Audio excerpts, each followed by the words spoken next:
Voilà, mesdames et messieurs, nous sommes de retour sur ce plateau dans votre rendez-vous électoral. Et comme annoncé avant la pause, nous recevons notre dernier invité, M. Jean-Marie Ngodji Baganté. Il est le président de la coordination des experts électoraux africains. Ce n'est pas la première fois qu'il est en Guinée dans le cadre de la tenue des scrutins. Monsieur Jean-Marie, rebonsoir.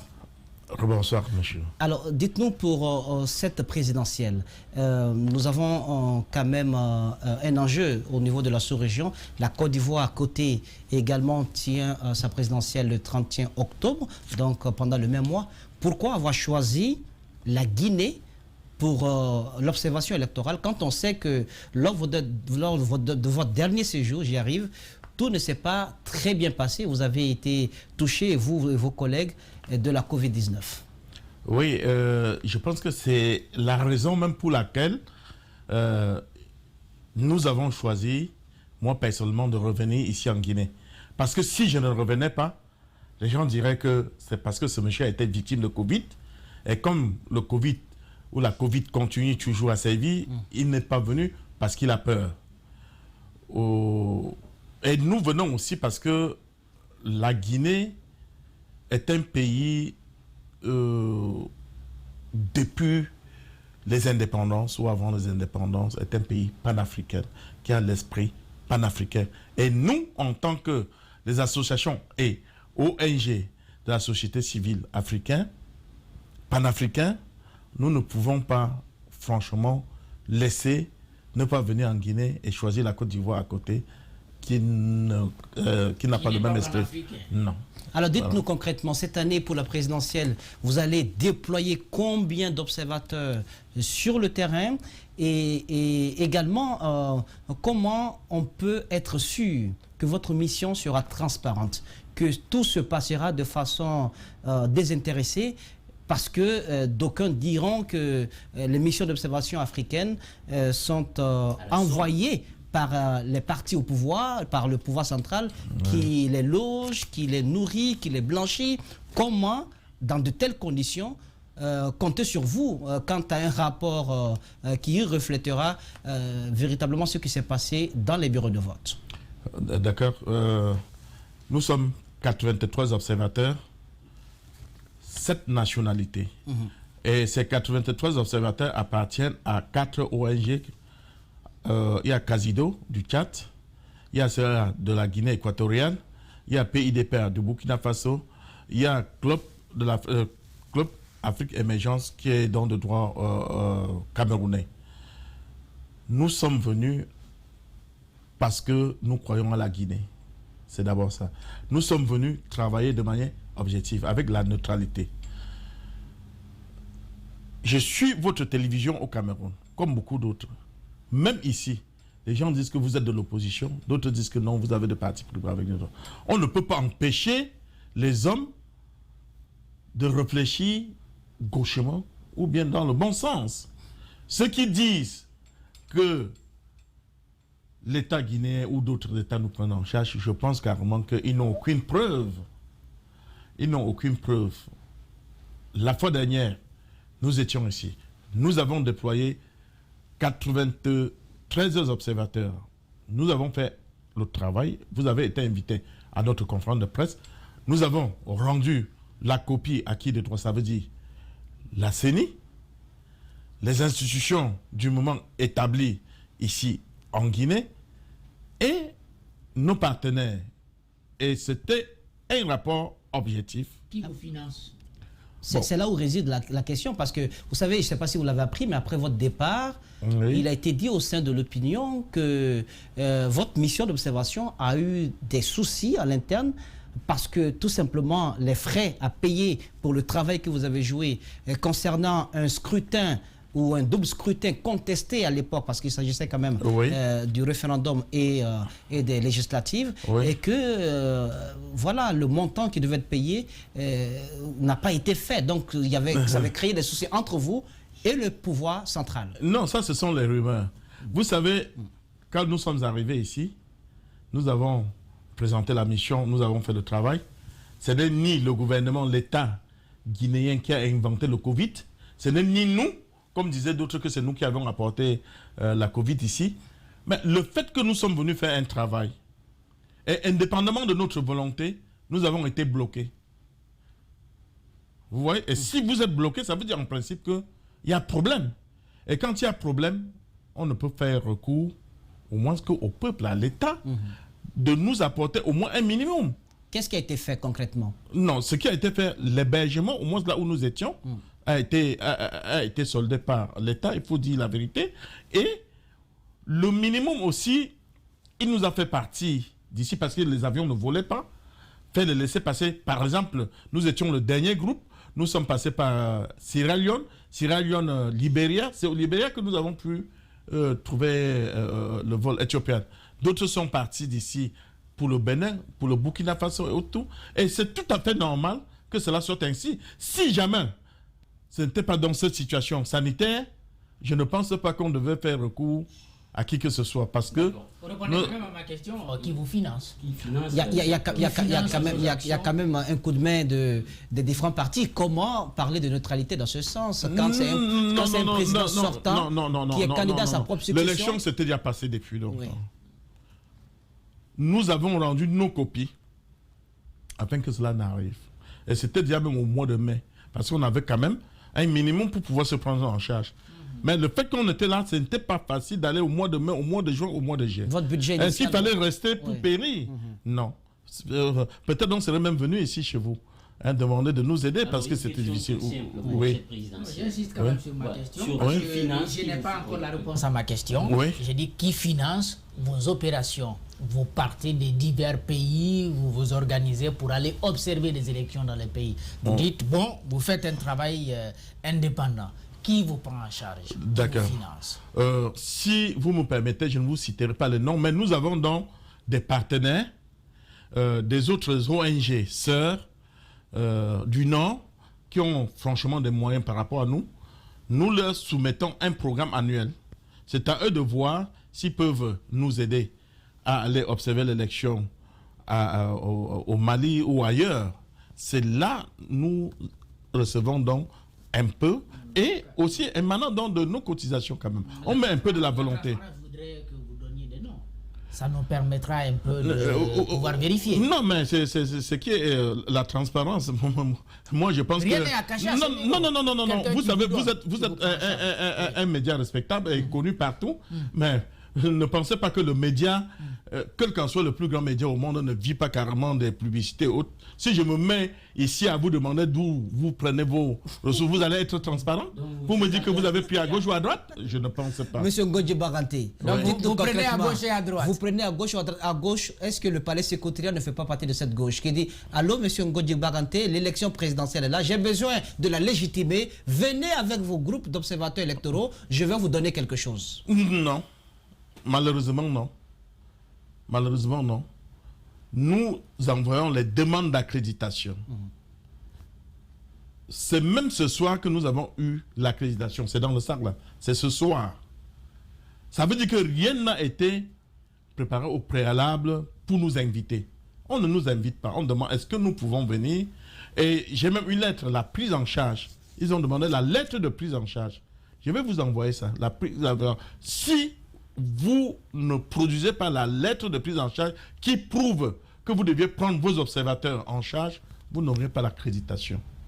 Très bien. Alors, qu'en est-il des rapports que vous fournissez à l'issue des différents scrutins que vous observez?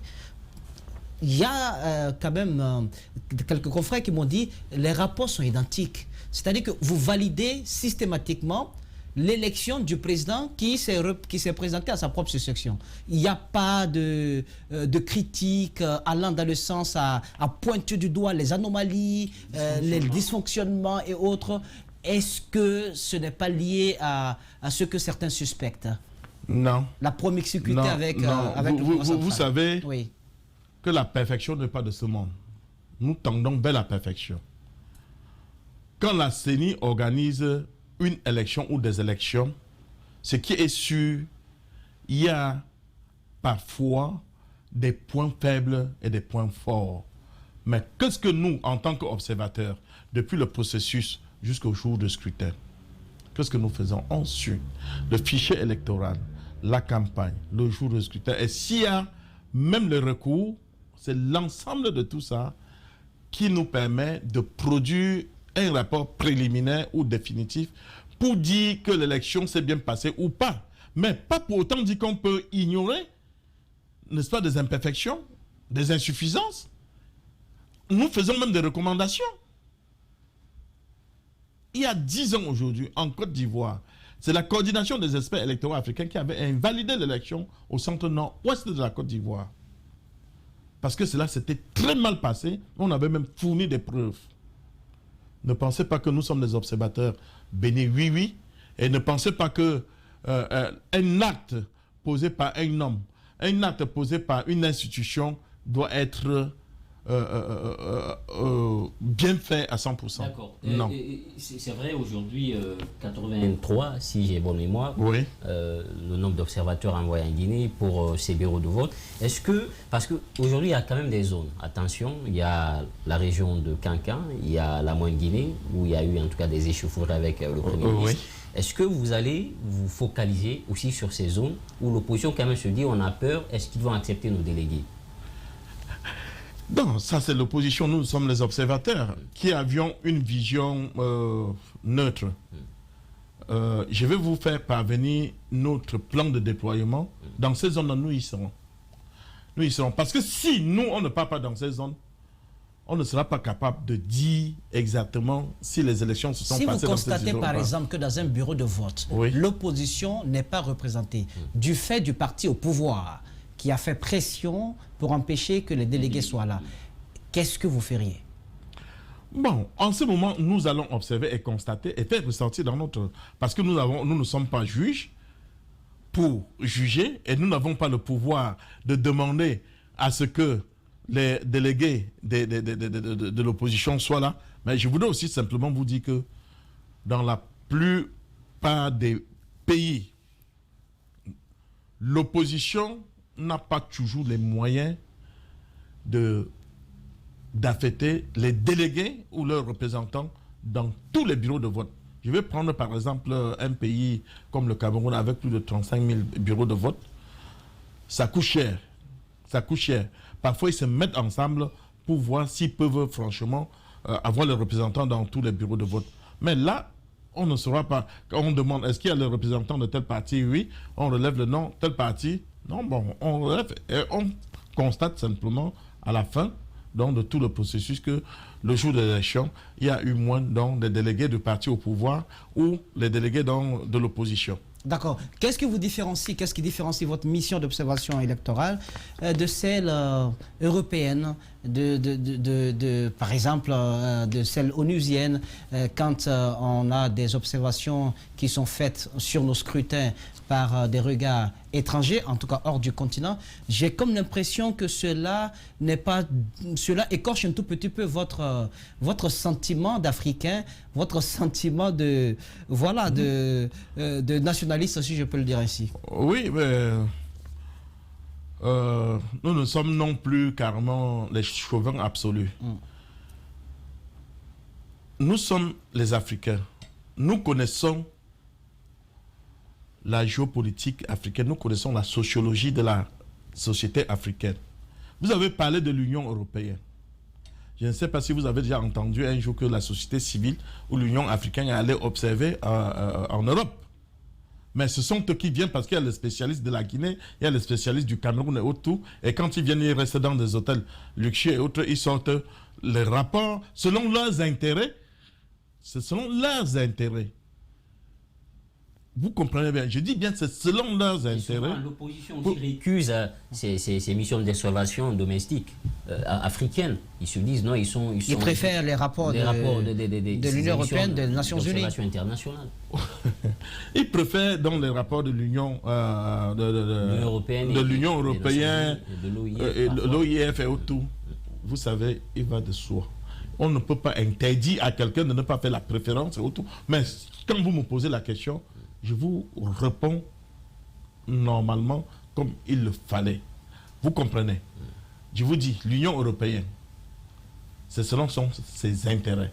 Et je vous ai demandé, est-ce que vous avez déjà entendu que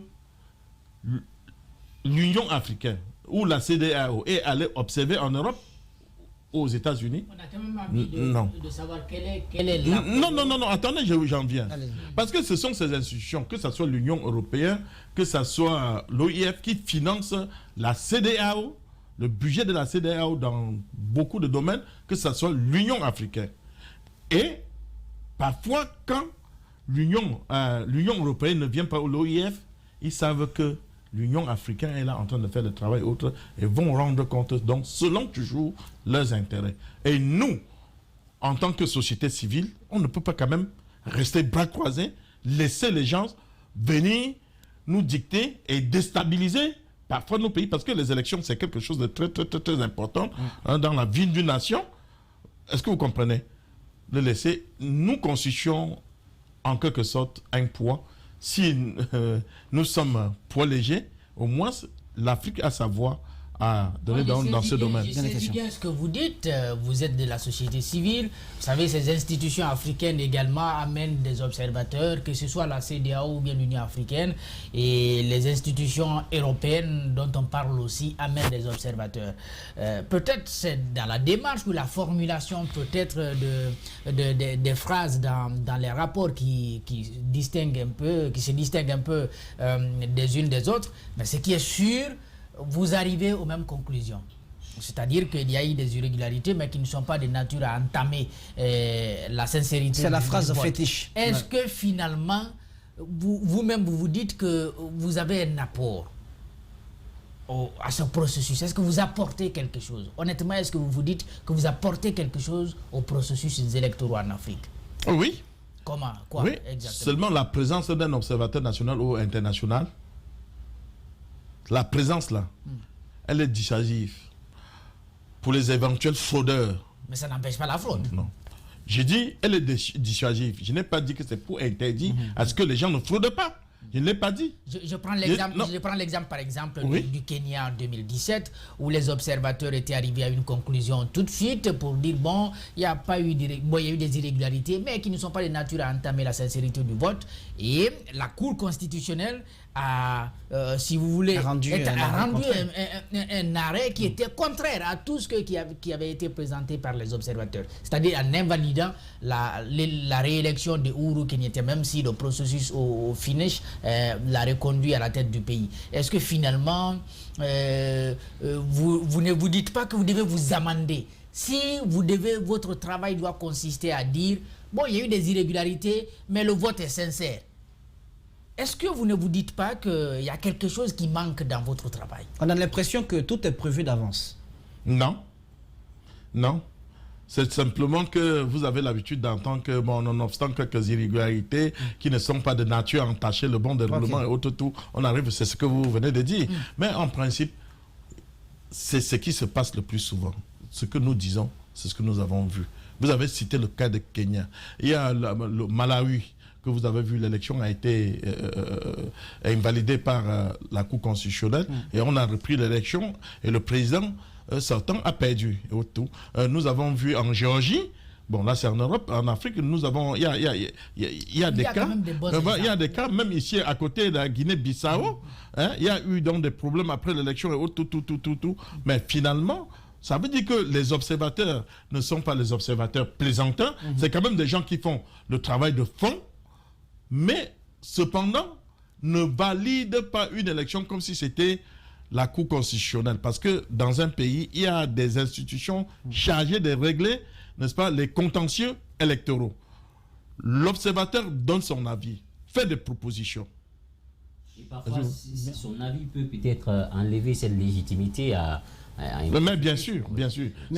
Si c'est un avis défavorable, il y a certains partis qui pourront, n'est-ce pas, se saisir et faire recours que, bon, regardez, voilà ce que les observateurs ont dit. Est-ce que ce qu'ils ont dit, est-ce que c'est vrai? Cela s'est passé dans telle circonscription électorale et autres. Et si la Cour constitutionnelle se saisit et vérifie que ce que les gens ont dit ne sont pas simplement des allégations, ils peuvent, n'est-ce pas, prendre ces éléments pour pouvoir apprécier s'il faut invalider ou pas. Merci beaucoup, Monsieur Ngodji Bagante Jamari, président de la coordination des aspects électoraux africains. Certainement, nous vous aurons avant la fin du scrutin présidentiel prévu donc pour ce dimanche 18 octobre 2020. Merci d'être passé parmi nous. Oui, mais merci beaucoup.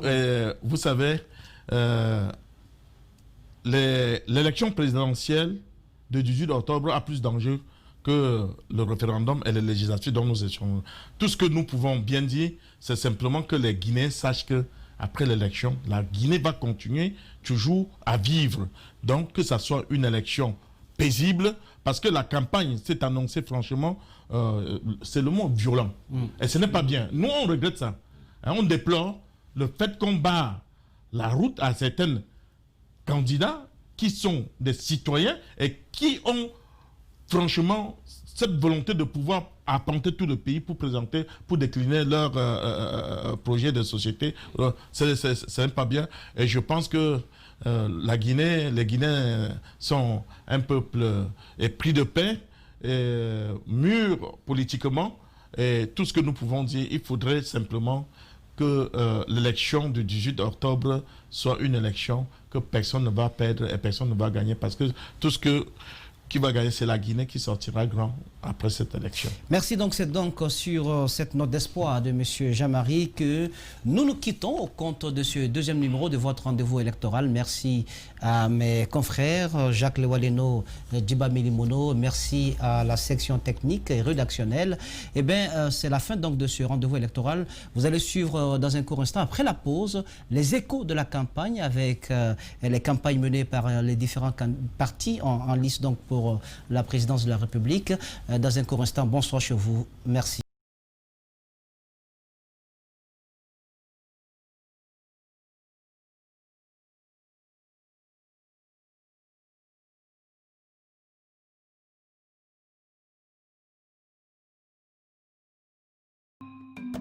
Vivez une fête sensationnelle, mortelle, exceptionnelle.